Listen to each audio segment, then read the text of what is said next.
Okay. All right, cool. Well, Brian, thank you for joining me today. I am really excited to have you on. I know there's a handful of things that I want to ask you about and I'm personally curious about, but to get us started, I want to give you the opportunity to introduce yourself to the audience here today. So, Brian, the floor is yours. Yeah. Hey, everyone. Thanks for having me on, Jake. I appreciate it. I am Brian Bosché. I work at a company called SmartSheet, which does work management software. And I was the co-founder of Slope, which was purchased by SmartSheet. So I've been at SmartSheet the last 2 years after that acquisition. And I'm kind of, if you think of my interests as like different pillars or different, Venn diagram, I love creativity. Slope was a creative software company. So we worked with mostly marketing and creative teams. So the creative side of it, we actually started as a creative agency ourselves and just got tired of sending video files over emails with endless email threads for feedback. So got into the software world to try to help creatives streamline their process. So love the creative and marketing side, love tech and startups. I've spent a lot of time in the startup world. And then sports, sports I'm very passionate about. I love sports photography. For some reason, I love taking pictures of basketball hoops wherever I can find them. So those are kind of the big interests that I have right now. And I've had to pursue them very digitally through the lockdown. Yeah. Well, before we get into the rest of it, I just, out of curiosity, do you have like a personal blog or page where you post all of your pictures of your basketball hoops and the other things you're doing?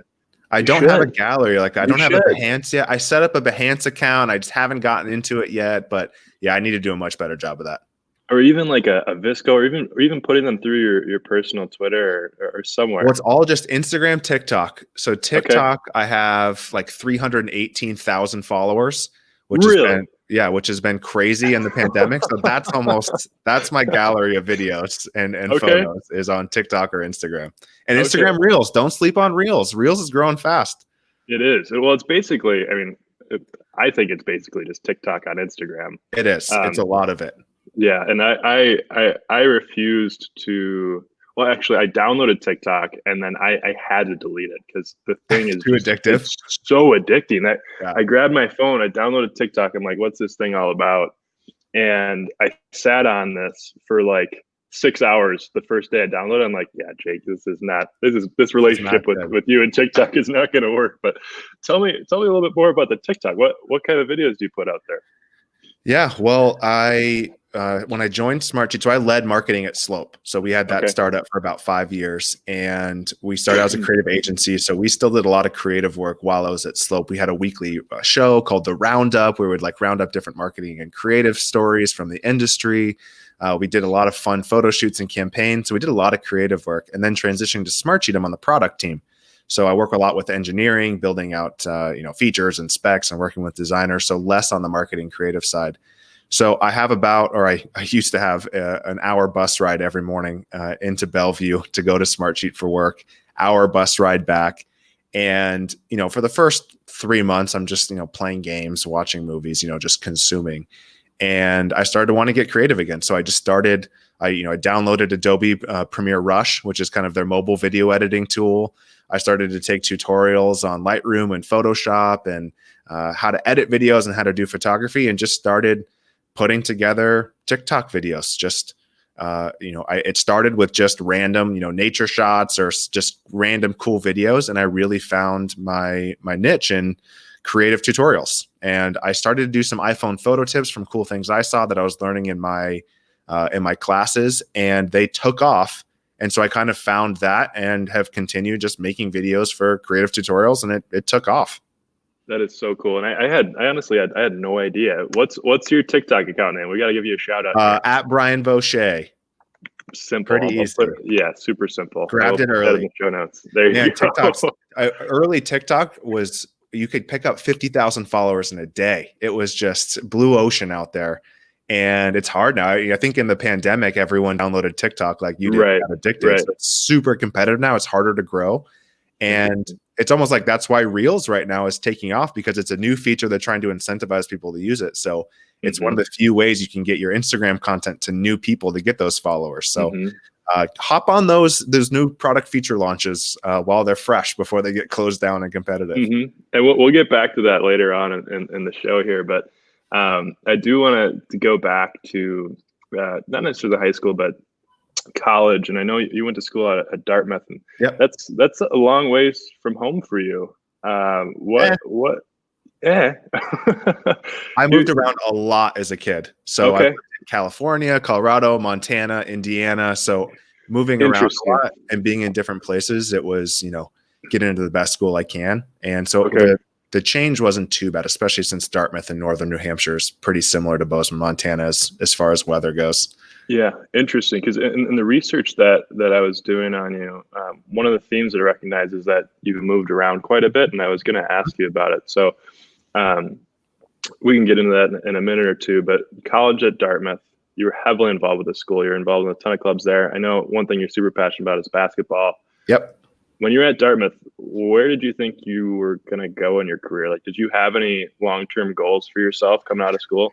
No, I was actually just retiring as a tennis player. So I played a lot of tennis growing up. I lived at academies in high school for big stretches and played on the USTA national tour. So was going to national tournaments every weekend and decided at the end of high school that I didn't want to play college tennis. And so it's almost kind of going to college was, like I don't have to spend 40 hours a week playing tennis anymore. And I actually got to open up some more interest. And that's where started the club basketball team, joined other things, just tried to kind of diversify a little bit rather than hitting 1,000 forehands a day every single day. That's good to hear. And then the next step in your journey was the Ventures for America, and that kind of plays along with this theme of you bouncing around from place to place to place. Because I know the first place you went was Detroit. What was that like? Because I know you were part of the first class there. So it's still, I mean, the Ventures for America was a venture, and it was the first year. There was probably a lot of uncertainty there. So I'd love to hear a little bit more about the story that goes along with that. Yeah, well, I was an environmental studies major, undergrad in biology. So I was thinking grad school as I was getting to the end of my college career. Did some policy work because Dartmouth has a real Rockefeller Center for Public Policy, which is great. So I was doing public policy work, but I think my senior thesis, like 4 people read it maybe. And the policy paper we wrote we couldn't take it anywhere, it just died. So I was like, all right, well, I spent a lot of time on that and it doesn't have any impact. So this is stupid. And you're getting frustrated in like the academic world, the policy world.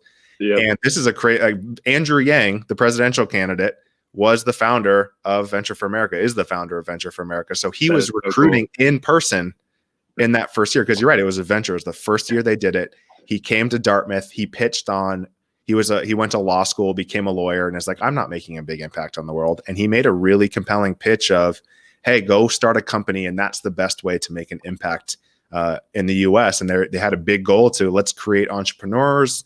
Let's teach people how to start companies, add value to the world. And that hooked me. And so going to Detroit, it's kind of like Teach for America for startups. Brian, was Detroit your only option? No, there weren't that many cities. It was like Providence, New Orleans, Detroit, Cleveland, Cincinnati, maybe not even Cleveland. And so there weren't that many cities to go to. There were only 40 of us in that first class. Okay. But Dan Gilbert from Quicken Loans and the Cleveland Cavaliers was a huge supporter. So Detroit had the most jobs and opportunities. Okay, cool. And so were all of those 40 students that were in that first cohort, were they all Dartmouth students? No, it was from schools around the country. Interesting. So 2-year fellowship after graduating. So it's from all over. And I'm assuming was it paid? It was paid, right? Or no? So yeah, it was kind of like you get placed into a startup to work and you're just a full-time employee at that startup. So the fellowship was more supportive, helping you start your entrepreneurial journey, resources. So, and they had a training camp the summer before. So you kind of spend a month at Brown or a month at, some campus learning how to be better at your job. So 2-year fellowship at a startup. Okay, so you went from environmental studies to this 2 years fellowship at a startup in Detroit. Yep. And you're continuing to bounce around the country. How was it? What did you think? What did you learn? And where did you think you were going to go next?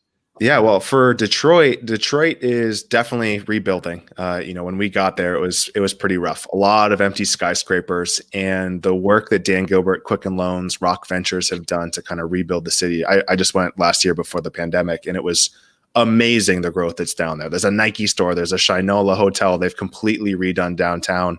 The Pistons play downtown now at Little Caesars Arena, and there's a whole district there. So they've really rebuilt it well. But for the actual entrepreneurial opportunities there, you have each city is kind of, you know, as we see, each city has their own specific strength. You know, New York, media, finance, you know, LA is consumer, the Bay is tech, any tech really. Detroit was really good at sports, finance, basically the things that could grow off of that Quicken Loans behemoth. So I actually worked at the startup fund that he started called Bizdom. And so when we were starting Slope, we were a media B2B tech company. And Detroit just, that's not a great fit for that city. So we were trying to look around. Seattle was, you know, home of obviously Microsoft, Amazon, so many good engineers here with experience in B2B software. And we moved here to hire an engineering team to get investors on the West Coast. And we got into the Microsoft Ventures Accelerator. So Microsoft had an accelerator program that we got into in Seattle and moved out here to continue pursuing Slope as the startup that we wanted to grow it into. Cool. So I have two questions coming from that. So the first one goes back a little bit. What do you think led to the redevelopment of Detroit? And redevelopment is probably the best word for it, of Detroit in the last several years. Yeah, it was the big players coming in and making those investments. So Dan Gilbert was the largest player. You have the Ilitch family. You have a lot of these successful Michigan companies and families and individuals who are pouring resources. And that has really helped the development. Even like StockX, like the sneaker exchange and the way to exchange goods, that was a huge investment by Dan Gilbert and Rock Ventures in Detroit. And now it's a hugely successful company. And they've done that across the board for a lot of their companies. So I think it is just investing in the city and that infrastructure so people can build companies there and grow the existing companies. Yeah. What do you think a city like Detroit or a comparable city that needs some redevelopment can do to get big businesses or big bank accounts to come in and help out? Because I know that, like, there's a ton of cities throughout the U.S. and I'm sure across the rest of the world that would love some help with that. And I'm sure they have really great policies and really great plans, but they just have a hard time getting people there. What do you think they can do to make that happen? Yeah, well, we saw that at VFA. They are in a lot of these cities, Baltimore, Philadelphia, New Orleans, like I mentioned. So they're in a lot of these cities that are rebuilding or they're trying to grow. And like I said, it's really, what's the strength of your city? You know, what is New Orleans best at? What is Philly best at? What's Cleveland's competitive advantage to attract in that talent? So it's programs like Venture for America. It's people staying locally. Like the number of Michigan students in Seattle seems like there's more here than there are in Detroit. It's just, there are so many Michigan engineers here. And so I think showing reasons why companies should move there for their strength. Like I think in Detroit, it's like maybe Detroit they should have policies where any car company can test out, you know, auto driving and, you know, autopilot. And they can make a lot of those empty neighborhoods places to test out new automotive tech. Because they have the space, they have the automotive industry. So it's kind of just finding what your strengths are and then pitching that. And we even saw that with like the Amazon HQ2 contest where cities were pitching themselves. It was, what's our competitive differentiator, and going all in on that. Yeah. I'm also not an urban planner or a city builder. So I was I going to have say no that, idea what I'm talking about, but that's what I think. I think your input's still valuable because you've seen it happen, at least in Detroit and with VFA and several other cities across the country. With the current state of the world and the pandemic and everybody being forced to be online, if they can be, do you feel like that's had an impact on cities and their strategic advantages, as we've been calling it? Because what I've seen is like, or what I've experienced at least, is you can really start a business anywhere and hire anybody from anywhere that you need. Like, so theoretically, if you were still in Detroit, you could hire somebody from the West Coast definitely to be your engineer. Do you think that has had an impact on or will have an impact on the strategic advantage of cities? Definitely. You know, when we were starting out in 2012, 2013, it was very hard to get investment unless you were in the city. So most of the money was locked up in New York and San Francisco, and they would give 80, 90% of that fund to companies located in that city. So unless you were there, they did not invest in you, and you had to be very special to get that, 10% of the fund. So you almost had to move there and be close, or you didn't have access to that capital. I think what you're seeing from VC firms and other investment firms, especially, I mean, this is for a startup focus, is companies can be anywhere and you can cut costs. You don't need that expensive San Francisco or New York office. So I think you're going to see a lot more of that. And there is less negative connotations around, oh, we have an engineer in Missouri and we have an engineer in Kansas. And it's okay to hire from anywhere without having that central office location. Yeah, well, we'll see what happens. I wonder if after we get out of all this stuff, if things will go back to what they were before, or if people will just stick with what we're at right now and realize that they want to stay home and work from home if they can. Yeah. I do want to get more into Slope and Turn Pro and that transition there. So I think where we were at in the journey of your life was we were talking about Venture for America, and you're working at Bizdom. Coming out of that, did you start your business right after? Did you start Turn Pro right after Bizdom, or was it? Yeah, okay. Basically right after. So the intent of VFA is you start a company after your 2 years. So they incentivize you to do that. They give press and funding, and they give a lot of different opportunities for fellows that want to do that. And luckily, Bizdom was a seed fund, so they had an accelerator and seed fund program. So they are really supportive of us starting our company in Detroit. And we started out as a GoPro rental and video editing company. So really? it was there was a company that went viral. Yeah, that's right, when GoPro was big. GoPro was huge, and we had we had a company at Bizdom called Wedit that went viral on Pinterest for doing do-it-yourself wedding videos. They'd send you flip cameras in boxes. Your guests would film it. They'd ship the boxes back, and they gave you a low-cost wedding video from the point of view of your guests. And it went crazy. And so I'm like, oh, let's do this for businesses. Let's do this for people and individuals, who want to create video content more affordably and with unique perspective. And so that's where it started out. It was a adventure first, and then we found that individuals won't pay $100 for a video. So we moved to business pretty quickly and found that there was a huge demand for businesses needing more affordable video content. So what type of content were you creating for these businesses? Yeah, it was a lot of sports, entertainment, media events. So it was, we did Fun Run, we did spike ball videos for their tournaments. We did, the fun runs where, people would put the cameras on their head and it'd be 3 hours of the blue sky. And we're like, this is brutal. It would be like resorts and travel. So it would like highlight a guest experience at a hotel. So it was a lot of experiences because the GoPros were so good at capturing that point of view. Right. And so it was all GoPro videos, and you would just consolidate the video into one thing and just ship it out to whoever the business was, and they could use it for marketing. Yep. We would cut it up for them for social. This was before a lot of social media platforms even had video content available to upload. Yeah. But we would still give it for their YouTube presence or other things. Yeah. We'd cut them up social videos. Okay. And I'm assuming it worked for a little while because it didn't work. Not a viable business. No, we could not charge enough. With just like that GoPro shtick. That's not enough. When a company is looking for someone to help them create content, they're looking for more full service. So we transitioned from like the GoPro, which might be like, oh, this is a fun, one-off type of a thing, to doing full-scale video productions. So we actually pivoted to doing full productions in person and really building the business that way. And that was a viable business. That's just a small creative agency type model where you're doing services for companies.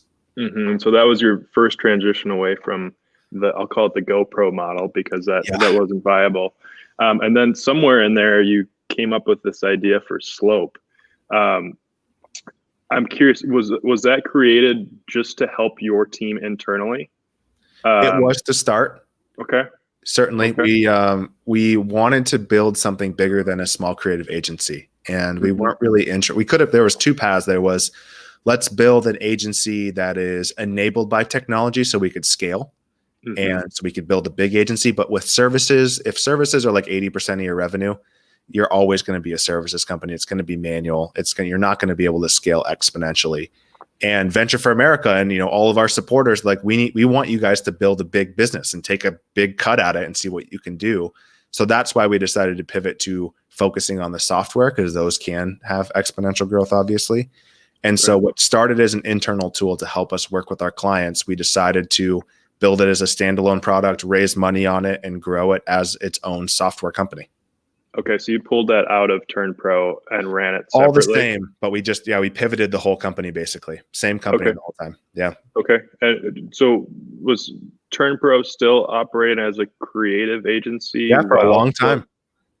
Okay. While we were getting Slope off the ground, it really helped supplement our income and bring in some money that got us through a lot of early rough days.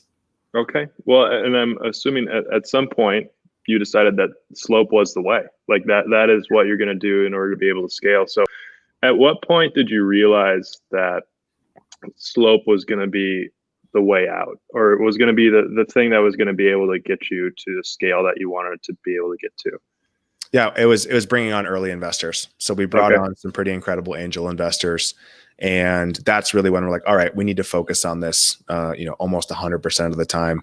Managing video productions is intensive. So it was a distraction on building the software side. So once we raised the first big seed round, that's really when we went full-time Slope and really pursued that as what we were going to build. Mm-hmm. And it grew over a few years. Yep. And in 2019, I know Slope was eventually acquired by SmartSheet. Yep. And you remained on the team at SmartSheet, which is where you're still at today. So I'd love to hear a little bit more about what that process looked like, why the acquisition was initiated, and then after that, I'd love to learn a little bit more about your current relationship with SmartSheet. Yeah. So with Slope, our hypothesis was that this is going to get very B2B software technical, but I'm in. Our hypothesis was that every department was going to have their own way of working. So they're going to have their own software tool to manage their specific type of work. You saw that with Jira, which is very popular with engineering and product teams. Mm-hmm. You saw that with tools like with Salesforce, even for sales teams, and Outreach for sales teams to manage their work. And so great, Slope is going to be the tool for marketing teams as they work with their creative teams. And what we started to see over the few years of customer research, customer development, seeing what our users wanted, it started to look like the market was going to go in a direction where it was actually better for the company if they had everyone on one platform, especially in marketing, because in marketing, they have to work with every other department. They're creating content for engineering, for training, for HR, for everyone else. And so for them to be connected to the rest of the organization is really important, for them to move fast and to be connected to strategies that every other team has. And so we kind of saw, okay, Slope is we're kind of siloing off the marketing organization if everyone has to use Slope and they're also using their own tool. And so that's when we started to look at, all right, there's SmartSheet out there, Asana, Airtable, Monday, there's so many of these work tools. There's also these cloud storage tools like Dropbox, Box, Drive that are putting more workflowy capabilities in. So when we started to see that we might not be able to build $1 billion company, which is what VCs want. If you're raising your Series A, you have committed to going for 100 million in revenue, valued over $1 billion, and taking that track. And we weren't at that stage yet. We were not at the point where we had to try to build a company that large. So we started setting up partnerships with different companies. And partnerships, meaning you partner with their product team for integrations, you partner with their sales team so you can do these co-marketing opportunities, co-selling opportunities. And SmartSheet's here in the Seattle area. We had a good relationship with them. We were selling deals with them where, because we had the content review and approval functionality, SmartSheet didn't. And so we would co-sell, where we'd go into a customer and say, hey, use SmartSheet for this and Slope for the review process, and you can use both together. And it just became apparent to SmartSheet that they needed our functionality to really scale and have that for marketing and creative teams, and really any department doing content reviews. And that discussion, happened after months and months and months. And we thought it was the best way forward, because SmartSheet it's the biggest project management tool, biggest work management tool right now. They'd just gone public, and it was a good fit. We were a good cultural fit, and we went for it. Mm-hmm. Do you feel like, and this is a loaded question, but do you feel like you could have made more money as a company if you stayed separate from SmartSheet? No. At that point, we made the decision where we will be more successful partnering with a company like SmartSheet instead of trying to raise money, especially in the fundraising climate. It's really hard to raise a Series A. I do not think we would have been as successful as a standalone. And I also, for us all personally, our team, we got to walk into SmartSheet, and I'm leading the product team for content collaboration and content. I have access to millions of users now and tens of thousands of organizations. And that's what you really want as entrepreneurs. You want what you're building to have an impact. Yeah. So looking at okay, if I built, we built proofing, we have video proofing, document proofing, we have image, we have all of these great content review and approval functionalities built into SmartSheet now that my team led. There's tens of thousands of customers using it, which is incredible to see, where I have a big impact on how people work, where at Slope, it would have just been a long, slow grind. Yeah. And that's the reason I asked you right there. And I was trying to tease that answer out of you, because I had assumed that's where the decision came from. Because a lot of the people that I talked to that have been acquired, and including the person that I'm going to talk to today, another person, Justin from Justin's. I don't know if you've heard of their nut butters, but it's one of the big like natural nut butter brand. The reason that they go through the acquisition process is in order to see their company and get their company to the next level. So in his example, we'll talk about this with him, but his company was purchased by Hormel, and he basically just said, like, in order to get us to where we wanted to be and have the scale that we needed to be at and have the distribution across the globe, we have to go with a company like that. Like, they already have the scale. In order to see this thing that we've been building the last few years have the impact we want it to have, we have to. And we like, maybe you could make more money, like a tiny bit more money, but I mean, at some point it doesn't really matter. No. And it's more so, yeah. If you are I'm not very incentivized by huge acquisitions or huge exits. Me neither. So for us, it was like, even if you're looking for that huge financial return, like, let's say I want to buy the Seattle Supersonics and introduce them into the NBA. I'm like, all right. That would be kind of cool, though, wouldn't it? That's, if I started the next company, that might be the motivation. But then you start doing the math and you're like, okay, how much are we going to get diluted by taking on this extra investment to grow it to 100 million in revenue? And will our outcome be very similar to what we have now? And, when you look at like the Morning Brew acquisition, where they own most of the company still, or I think Baremetrics just got acquired. When you look at, like, you have a huge portion of that company still and you're not diluted, it's sometimes better to get acquired early on for you personally. Yeah. Yeah. It's different for everybody. And I've never gone through the process. So I don't know yet, but it's really interesting to hear everybody's stories, and really cool to hear yours today. So you got acquired. You've been working at SmartSheet for a little while. Seems like you're still pretty passionate about what you're doing there and the impact that you're having there. Brian, what's next?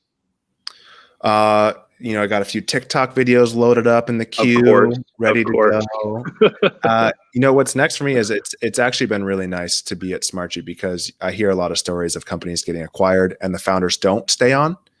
And there's this big emptiness there, where they had this thing, they're going full speed, you're trying to get to this goal, and then it's done. Where luckily at SmartSheet, I've just been given more resources and I get to keep working on it. So I get to lead a lot of the stuff around content and marketing and creative solutions. So for me, this is still a super fun space to be in. I really enjoy being in the marketing creative field. I'm like 9 years into this field now. So I'm like becoming an expert, and that feels good to like understand the market really well and what they need. So we're launching a whole bunch of different marketing solutions at SmartSheet. We have for the last year. We keep adding in capabilities. SmartSheet just bought 10,000 feet in Brandfolder. Brandfolder was the biggest acquisition in SmartSheet's history. So I get to work on that integration. So there's a lot of fun stuff at SmartSheet. And then I'm also just trying to get more creative on the side. So learning Photoshop, learning After Effects, trying to get better at the graphic design and video editing. That's really what I'm trying to do. And Twitter is incredible for making connections, especially in this pandemic. I read somewhere where I think it was like Amanda Getz or something, or someone from that marketing Twitter group was like, I spend 70% of my time in DMs. I'm like, what are you talking about? 70% of your time?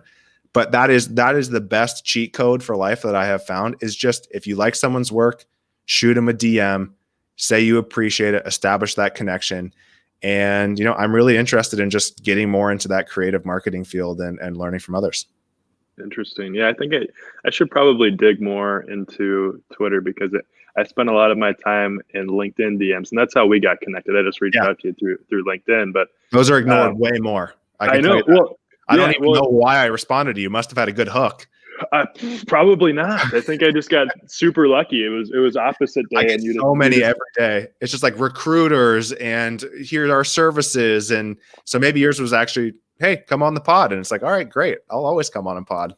Yeah, that's probably what it was. But I think I was just thinking of, as you were talking through that, like, LinkedIn is so business focused that, and I even get a ton of messages about people trying to offer services. And I'm like, yeah, no, I'm good. I'm still in college. I do some work on the side. I have a podcast. I'm not the buyer. Sorry. I am okay for now. And a lot of them are just fake accounts and things like that. So Twitter might be the move. Well, it's hard because I started my Twitter professionally because it wasn't really popular. So no, I didn't have any friends. I was all professional from the start.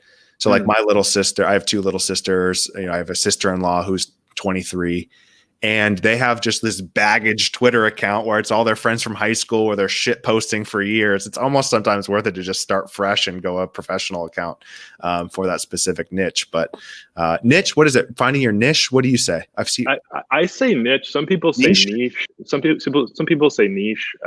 Is it regional? I say niche, and I always get made fun of for that. I say niche too. Okay. So we're in it together, and we'll just block out all the haters. Yeah, exactly. The haters are the motivators. So we'll keep it going. Hopefully we can build this up to the point. My underlying goal for this is actually to build this up to the point where people only say niche instead of niche. Yeah. You start it. Lock it in. Start the niche movement. Yeah. Are there DMs on TikTok? Can you DM people on TikTok? They are, but they're terrible. TikTok is not at the point right now where you're creating great connections. It's go to Instagram and DM me there. That's typically what it is. Okay. There are DMs, but they're awful. Don't go in there. Interesting. Well, Brian, thank you so much for coming on today. I want to give you the opportunity. If you have anything else you'd like to say to the audience, I'll give you the floor. Follow me on Twitter at Brian P. Bosché. I have a podcast, CreativeBTS, where I interview different creative and marketing leaders. And that's all I got. Okay. And also I'll add to that, follow him on TikTok. And how many followers again? 318,000 or something now. All righty. Well, join the movement. Join the Brian Bosché movement. Creativity TikTok. Come join. Creativity TikTok. Let's do it. All right, Brian. Thanks so much for coming on today. Yeah, appreciate it. See you, Jake. Take care.